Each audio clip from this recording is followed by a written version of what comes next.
अपनी जिंदगी का इतना बड़ा फैसला भी वह खुद नहीं ले सकती थी।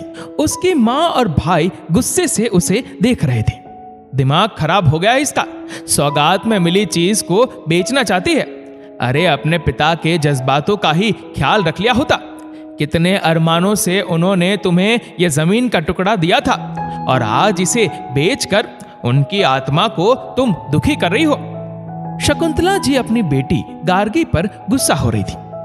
माँ, आप तो समझने की कोशिश करो, मुझे पैसों की सख्त जरूरत है। मेरे पास कोई और दूसरा रास्ता नहीं बचा है, तभी मैंने यह फैसला लिया है। गार्गी रोते हुए बोली, आज बहुत मजबूरी गिना रही हो।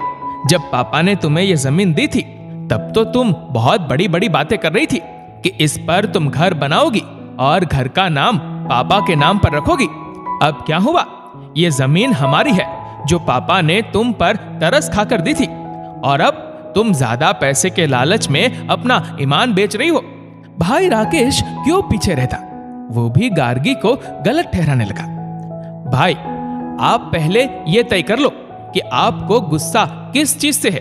पापा ने अपनी एक जमीन मेरे नाम कर दी या फिर इस बात से कि मैं उस जमीन को बेच रही हूं। आप अच्छे से जानते हैं कि मुझे पैसों की जरूरत है। अगर आप मुझे पैसे दे सकते हैं तो बता दीजिए, फिर मैं अपनी जमीन नहीं बेचूंगी। गार्गी ने धीरे से अपनी बात रखी। उस फटे हाल से शादी करने का फैसला तुम्हारा था। हम लोगों की मर्जी के खिलाफ जाकर तुमने शादी की थी। वो तो तू पापा की लाडली थी, इसलिए पापा तेरी दिन दशा नहीं देख पाए और तुम्हें मेरे हिस्से का दे दिया। राकेश अब पूरी तरह से लड़ने के मूड में आ गया था। तुम्हारे हिस्से की नहीं भाई, पापा ने मेरे ही हिस्से की चीज मुझे दी। पापा ने वो जमीन मेरे लिए ही तब खरीदी थी जब मैं 1 साल की थी। उसमें आपका कोई हिस्सा नहीं था। और जहां तक फटेहाल से शादी करने का सवाल है तो भाई प्लीज उनके लिए ढंग के शब्द इस्तेमाल कीजिए। अपने पति के खिलाफ एक भी गलत शब्द नहीं सुनूंगी। भला है बुरा है जैसा भी है, वो मेरा पति है।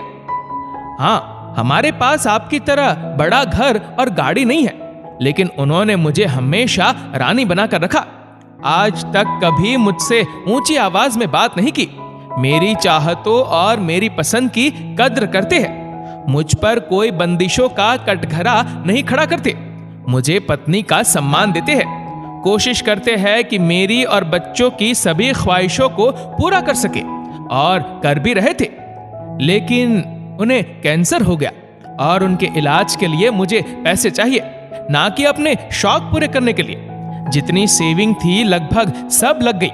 ससुराल वालों ने भी अपने हाथ पीछे खींच लिए। आप लोगों से भी मदद मांगी तो आप लोगों ने भी मना कर दिया, तो मैं क्या करती? भाई, मैंने तो आपसे पैसा कर्ज के रूप में मांगा था, लेकिन आपको शायद मुझ पर विश्वास ही नहीं, इसलिए आपने साफ इनकार कर दिया। इंसानियत के नाते ही सही, आपने तो कभी मेरा हालचाल भी लेना जरूरी नहीं समझा। सबके सामने मुझे पहचानने से भी इनकार कर दिया। लेकिन जब आज आपको पता चला कि मैं अपनी जमीन बेच रही हूं, तो आ गए रिश्ते समझाने।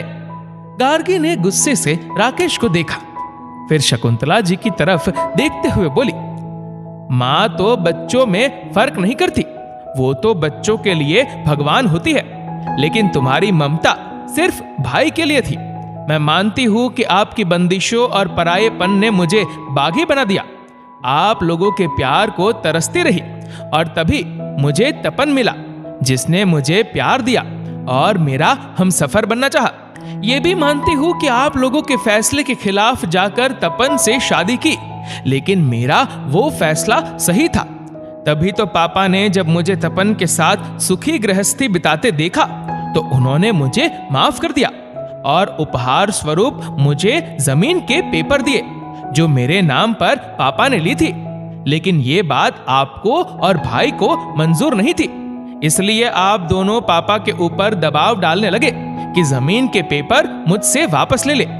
आप लोगों के मानसिक तनाव से पापा को हार्ट अटैक आया, लेकिन आप दोनों ने वो इल्जाम भी मुझ पर डाल दिया। आप लोगों के लिए रिश्तों से बड़ा पैसा हो गया है। सच ही है, ये पैसा बोलता है। देखो ना, इसी पैसों के लिए आप लोग मुझसे आज बात करने आए हैं। वरना आप लोगों को मेरी शक्ल भी देखना मंजूर नहीं था। बहुत सुन लिया आप दोनों को, लेकिन अब मैं वही करूंगी जो मेरे और मेरे परिवार के लिए सही है, क्योंकि मेरे लिए पैसों से बड़ा रिश्ता है और अपने रिश्ते को बचाने के लिए मैं कुछ भी कुर्बान कर सकती हूँ। गार्गी की बात सुनने के बाद शकुंतला जी और राकेश सिर नीचे करके वहां से चले गए, क्योंकि सच बहुत कड़वा होता है। और आज गार्गी ने शकुंतला जी और राकेश को आईना दिखा दिया कि उनके लिए पैसा बोलता है, लेकिन गार्गी के लिए दिल के रिश्तों से बढ़कर कुछ भी नहीं। दोस्तों, इस वीडियो को लेकर आपकी क्या राय है नीचे कमेंट करके जरूर बताएगा। और अगर आपको वीडियो अच्छा लगा हो तो इस वीडियो को लाइक करेगा, शेयर करेगा ज्यादा से ज्यादा लोगों तक, और ऐसे ही और भी इंस्पिरेशनल वीडियोस के लिए सब्सक्राइब करें हमारे यूट्यूब चैनल को और फेसबुक पर फॉलो करें हमारे पेज को। धन्यवाद।